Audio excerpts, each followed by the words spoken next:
जय हिंद सभी भाई को। कैसे हैं आप लोग? उम्मीद करते हैं बहुत ही अच्छे होंगे भाई, मस्त होंगे, स्वस्थ होंगे और बहुत ही बेहतरीन तरीके से अपनी तैयारी को कर रहे होंगे। ठीक है, अगर कुछ अच्छा नहीं है भाई तो एक दिन आप उससे अच्छा करेंगे, किसी और के भरोसे पे नहीं टालेंगे। ठीक है, चलिए ये जो वीडियो है, ये वीडियो है क्या है, एक फोर्स के ऊपर प्रॉपरली वीडियो, एसएसबी जिस डिपार्टमेंट में मैं रहता हूँ उस डिपार्टमेंट के ऊपर कंप्लीट वीडियो भाई। क्योंकि देखो, मैंने पोस्ट प्रेफरेंस के लिए एक वीडियो बनाया था, ऑलरेडी आपने देखा भी होगा।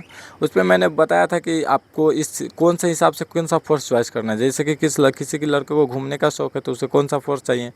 कोई भाई ये सोचता है कि पहले कोई शुरुआत में जॉब मिल जाए, उसके बाद में फिर दूसरा मतलब जॉब का तैयारी करूँगा, तो उसको कौन सा अच्छा होगा। तो ये मैंने बताया था। तो मैंने एसएसबी के बारे में बताया था। तो क्या होता है ना, बहुत सारे भाई मतलब आसपास में होंगे जिनके एसएसबी, तो वो क्या करते हैं, उधर से पूछ लिए कि वो बता दिए एसएसबी अच्छा है, तो वो क्या करते हैं कि ठीक है मैं एसएसबी डाल देता हूँ। उन्होंने भाई मैसेज भी किया था कि भैया एसएसबी में क्या क्या होता है, मतलब क्या कैसा जॉब है, कितना सैलरी, कितना छुट्टी, बहुत सारा पॉइंट होता है, तो उसमें क्या क्या होता है मुझे बता दीजिए। तो उसके ऊपर प्रॉपरली पूरा कंप्लीट वीडियो, तब वीडियो को लास्ट तक देखिए। इसको देखने के बाद आपको एसएसबी के काम मतलब हर एक जानकारी आपको पता चल जाएगा कि ये जॉब होता कैसे है, इस नौकरी को करते कैसे। ठीक है, तो चलिए वीडियो को शुरू करते हैं भाई। अगर आप चैनल पर पहली बार आए हैं तो चैनल को सब्सक्राइब कर दीजिए और अपने दोस्तों के साथ शेयर भी कर दीजिए। ठीक है, चलिए मैं बताता हूँ कि एसएसबी का जॉब क्या क्या होता है, जॉब प्रोफाइल कैसा है।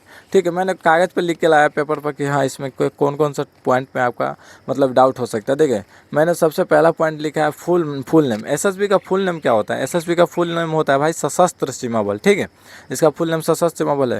दूसरा क्या है, जैसे ड्यूटी प्लेस, मतलब ये कहाँ कहाँ इसका ड्यूटी लगता है। देखो, ड्यूटी की बात करें तो इसका मतलब मेन रूप से जो जिस फोर्स के लिए बनाया गया है वो बनाया गया है भाई नेपाल बॉर्डर के लिए और भूटान बॉर्डर के लिए। ठीक है, जगह के हिसाब से अलग अलग फोर्स बनाया गया है। जैसे आप बताओ, आप पाकिस्तान बॉर्डर पर एसएसबी को क्यों नहीं डाल देते हैं? क्योंकि इसमें कुछ ऐसी खासियत होगी जिसकी वजह से उसको नहीं डालना होगा। बीएसएफ ही क्यों है? क्योंकि उसको उस तरीके से ट्रेनिंग शायद दिया होगा उससे इलाके में, तो इलाके के अनुसार होता है। इस फोर्स को ऐसा बनाया गया ना जो जंगल पहाड़ में रह सकता है, तो उसको इसी हिसाब से, तो जंगल पहाड़ ज़्यादातर ये इसी बॉर्डर पे, नेपाल बॉर्डर पे है, तो इसीलिए इसको एसएसबी को वहाँ पे डिप्लॉय किया है। ठीक है, तो चलिए आपको पता चलेगा मेन रूप से यहाँ है। लेकिन हाँ, अगर ड्यूटी की बात करें भाई तो आउटर ड्यूटी भी इसका बहुत होता है। ठीक है, और ये बहुत ही मतलब शांत फोर्स है। मतलब इसमें आओगे तो आपको आपको ऐसा नहीं लगेगा कि अरे मैं कोई युद्ध करना है। मतलब बहुत ही शांत, बहुत ही मतलब बढ़िया फोर्स है भाई। अगर आपको फोर्स में रहना है और ज़्यादा मेहनत नहीं करना तो आप एसएसबी में आ जाओ, बढ़िया है। ठीक है, और आउटर ड्यूटी में मैं क्या बोल रहा हूँ, जैसे कि देश में कोई इलेक्शन हो गया तो इलेक्शन में आपको जब भेज देगा। देश में कोई दंगा हो गया तो दंगा में भी आपको भेज देता है। मतलब ऐसे नहीं, सबसे पहले सीआरपीएफ को भेजता है, लेकिन वहाँ पे कुछ सीआरपीएफ की नफरी मतलब स्ट्रेंथ कुछ कम हो जाती है तो क्या करता है, अदर फोर्स को भी भेज देता है। ठीक है, तो आउटर ड्यूटी में इसमें जाने के मतलब साल में 4 महीने 5 महीने आप आउटर ड्यूटी मतलब बाहर ड्यूटी करोगे, अपना बटालियन में नहीं रहोगे, कंपनी में नहीं रहोगे। ठीक है, तो ये है इसका ड्यूटी। चलिए, और अगला पॉइंट में लिखा है वर्दी कैसा रहता है, तो भाई आपको वर्दी स्क्रीन पर दिख रहा होगा, यही वर्दी रहता है एसएसबी का। ठीक है, और खाकी में दो तरह का होता है, एक एंगोला होता है, एक खाकी जो गर्मी के लिए होता है। ठीक है, तो वो दोनों का मैं फोटो लगा दिया हूँ, देख लीजिए, यही है। उसके बाद इसमें बहुत सारा ड्रेस है, जैसे कि आपको बताते हैं कि एक जो चितकबरा जैसा आपको दिख रहा है इसको कैमो बोलते हैं, ये कैमो ड्रेस है। ठीक है, और इस जो मतलब खाकी है, जो पूरा अभी पुलिस जैसा ड्रेस दिख रहा है इसको खाकी बोलते हैं। एक एंगोला होता है जिसका ऊपर ग्रीन शर्ट है, जैसा आपको दिख भी रहा होगा स्क्रीन पे, एक एंगोला शर्ट होता है और पैंट होता है। ठीक है, और उसके बाद इसमें पीटी ड्रेस होता है। पीटी ड्रेस में आपको दो तरीका का होता है, एक ठंडी के लिए अलग पीटी होता है, गर्मी के लिए। मैंने सबका फोटो भाई वहाँ पे डाल रखा है, आप देख रहे हैं कि कौन कौन सा है। ठीक है, और उसके बाद कि बहुत सारा ड्रेस, आप इसमें आओगे तो आपको पता चल जाएगा, लेकिन ड्रेस के ऊपर आपका मेन फोकस नहीं होना चाहिए, क्योंकि आप किसी फोर्स में जाओगे तो आपको ड्रेस तो पहनना ही पड़ेगा। ठीक है, अगला पॉइंट मैंने लिया है कि इसमें मतलब कि छुट्टी कितना मिलता है। छुट्टी देखो भाई, छुट्टी मतलब कि 2-3 फोर्स को छोड़कर सब में बराबर छुट्टी मिलता है। आपको 2 महीना ईएल मिलेगा, मतलब 2 महीना आपका छुट्टी, आप कैसे भी उसको बिताओ साल में। आपको उसको गवर्नमेंट को इससे कुछ प्रॉब्लम नहीं, आप डिपार्टमेंट को कुछ प्रॉब्लम नहीं है। आप 2 महीने का छुट्टी कैसे भी बिता सकते हो। आप चाहो तो 10 दिन के लिए जाओ, 15 दिन के लिए, 2 महीना 60 दिन आपका फिक्स है। और उसके बाद एक सीएल होता है जिसको कैजुअल लीव, जो इमरजेंसी में मतलब कि आपको छुट्टी दिया जाता है, तो वो छुट्टी हमको मतलब कि जैसे कि साल में कोई गजेटेड हॉलीडे हो गया, आरएच हो गया, ये सब मिला के मतलब 15 दिन का छुट्टी 20 दिन बन जाता है। ठीक है, तो आप मान लो 80 82 81 छुट्टी आपको मिल जाएगा पूरे साल में, ठीक है। तो छुट्टी का मैंने बता दिया। चलिए आप सैलरी का बात करते हैं। तो सैलरी देखो आपका बेसिक पे, ये तो आपको ही पता है लेवल 3 का जॉब है। लेवल थर्ड का मतलब बोलने का मतलब ये है कि देश में जितना भी लेवल 3 का जॉब होगा ना, सबका बेसिक पे एक ही होगा, मतलब 21,700। मैं हम लोग भी ज्वाइन किए तो हमारा बेसिक पे 21,700 हो गया था। लेकिन जैसे जैसे आपका समय बढ़ेगा तैसे तैसे हर साल इंक्रीमेंट लगता है, हर साल 1800 रुपये आपका बढ़ते चला जाएगा, ठीक है। तो वो आप उस हिसाब से मिला लो कि सैलरी। लेकिन हाँ, उसके बाद आपके पास डीए मिलेगा। डीए जैसे अभी मतलब डियरनेस अलाउंस जिसको महंगाई भत्ता बोलते हैं, वो 58% अभी है, ठीक है।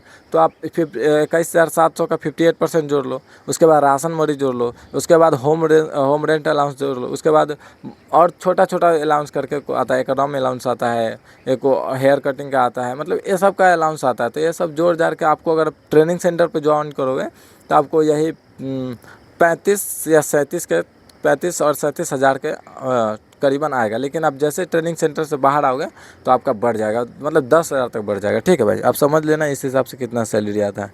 अब अलाउंस का बात करें, अलाउंस में भाई उनमें बहुत सारा अलाउंस है। एक टीपीटी मिलता है, एक बॉर्डर अलाउंस मिलता है, रिस्क अलाउंस जिसको बोलते हैं बॉर्डर रिस्क अलाउंस। आप वो जगह के अनुसार, जैसे कि आप नॉर्मल जगह में हो तो आपको उस हिसाब से थोड़ा कम मिलेगा। लेकिन आप जम्मू कश्मीर जैसे एरिया में जा रहे हो तो मतलब वहाँ पर आपको क्या बोल रहे हैं, थोड़ा सा ज़्यादा मिलेगा, मतलब उसमें बहुत ज़्यादा पैसा मिलता है भाई, ठीक है। लेकिन फोर्स का यही है ना, इसमें पैसा बहुत है, मतलब अलाउंस वलाउंस बहुत मिलता है, ठीक है। बाकी जॉब के मुकाबले, स्टेट जॉब के मुकाबले फौज में पैसा बहुत है, ठीक है। और उसके बाद में अब अगला पॉइंट पे बात करते हैं भाई। हाँ, अब आपको ये भी डाउट होगा कि भाई एसएसबी में आएंगे तो वेपन कौन सा मिलेगा, हथियार कौन सा मिलेगा। देखो हथियार आपको स्क्रीन पर दिख रहा है, एक 5.56 mm इंसास राइफल होता है, ठीक है। उसके बाद एलएमजी होता है, मतलब आपको 10-12 तरह का हथियार मतलब देखने को मिलेगा। लेकिन आप चलाओगे 2-3 ही चला पाओगे, 3 ही मतलब आपको 2 इशू होगा, या तो एलएमजी इशू होगा, तो इंसास राइफल जो आपको दिख रहा है, या तो एक एआर होता है, जो एआर अभी आपको ब्लैक कलर का तो वो भी दिख रहा होगा, ठीक है। वेपन यही मिलेगा आपको, उसके बाद फालतू कुछ नहीं मिलेगा। चलिए अब बताते हैं, इसमें अगला पॉइंट हम लिए हैं कि इसका काम क्या होता है। इसका काम भी बता दिए कि बॉर्डर पे रहना है, नेपाल बॉर्डर पे रहना है, उसका मतलब बॉर्डर का मतलब देख रेख करना है। बॉर्डर के आसपास का जो लोग रहता है ना, उसके बीच में आपको अच्छा से पेश आना है, उसको सपोर्ट करना है। और उसके बाद क्या बोलते हैं वहाँ पे एमसीए VCA मतलब होता है, जैसे कि वहाँ फ्री मुफ्त दवाई बांटा जाता है। मतलब वो गाँव के लोगों को देखभाल इसलिए करते हैं ताकि मतलब वहाँ के लोग किसी दूसरे के साथ मिल ना जाता है, उनको लगे कि हाँ यहाँ फोर्स है हमारा बहुत मदद करता है, ताकि वो फोर्स को कोऑपरेट करे। कुछ भी मतलब कि थोड़ा बहुत किसी चीज़ के बारे में सूचना मिलता है तो उसको फोर्स को बताए। नहीं तो अगर फोर्स उसमें जाके कुछ गलत काम करेगा तो आप समझ रहे हैं ना, वो फोर्स को सपोर्ट क्यों करेगा। तो इसलिए मतलब वहाँ के आसपास के बॉर्डर के जो आसपास के मतलब लोग होते हैं उसके बीच में रहकर उससे अच्छा रिलेशन बनाता है, ठीक है। और आउटर ड्यूटी में आपको इलेक्शन कराना है, दंगा होगा तो दंगा रोकना है, ठीक है। यही सब ड्यूटी है, इसका काम है, ठीक है। और देखिए इसके में अगर आप चाहते हैं एसएसबी में, अब आपको डाउट होगा एसएसबी में कैसे है, तो एसएसबी का एक अलग से वैकेंसी निकलता है, ठीक है। लेकिन जीडी के लिए आकर भाई आपको एसएससी जीडी में आना पड़ेगा, ठीक है। इसमें बहुत सारा है, इसमें रैंक को मैं रैंक के बारे में बताता हूँ। सबसे पहले आप कांस्टेबल बनोगे, उसके बाद आप सीनियर कांस्टेबल बनोगे 10 साल बाद, उसके बाद आप हेड कांस्टेबल बनोगे, उसके बाद एएसआई बनते हो 1 स्टार, उसके बाद डबल स्टार, उसके बाद ट्रिपल स्टार, उसके बाद आप असिस्टेंट कमांडेंट, उसके बाद डिप्टी 2IC कमांडेंट, मतलब यहाँ तक आप जाओगे नहीं, आप हवलदार तक भी मतलब बहुत मुश्किल हो गया जाना। आप कांस्टेबल में आओ तो कांस्टेबल में अगर एग्ज़ाम देते हो LDC तो आप आगे जा सकते हो, ठीक है भाई। चलिए और अब उसके भर्ती प्रक्रिया के बारे में बताते हैं। भर्ती प्रक्रिया में बताएं, एसएससी जीडी के थ्रू आपको आना पड़ेगा। इसमें मतलब कि अगर आप इसमें फिजिकल होता है, मेडिकल होता है, रिटन होता है, आप एसएससी जीडी में रिटन निकालोगे, उसके बाद आपको फिजिकल होगा, मेडिकल होगा। फिजिकल में 170 सेंटीमीटर हाइट चाहिए और 80 से 85 सेंटीमीटर चेस्ट चाहिए, और रनिंग जो है 5 किलोमीटर का रनिंग 24 मिनट में आपका कंप्लीट होना चाहिए, ठीक है भाई। यही इसका भर्ती का प्रक्रिया है। एक टॉप पॉइंट करके आपको पूरा पॉइंट बता दिए। अगर फिर भी आपका कुछ डाउट हो तो कमेंट बॉक्स में डाल देना।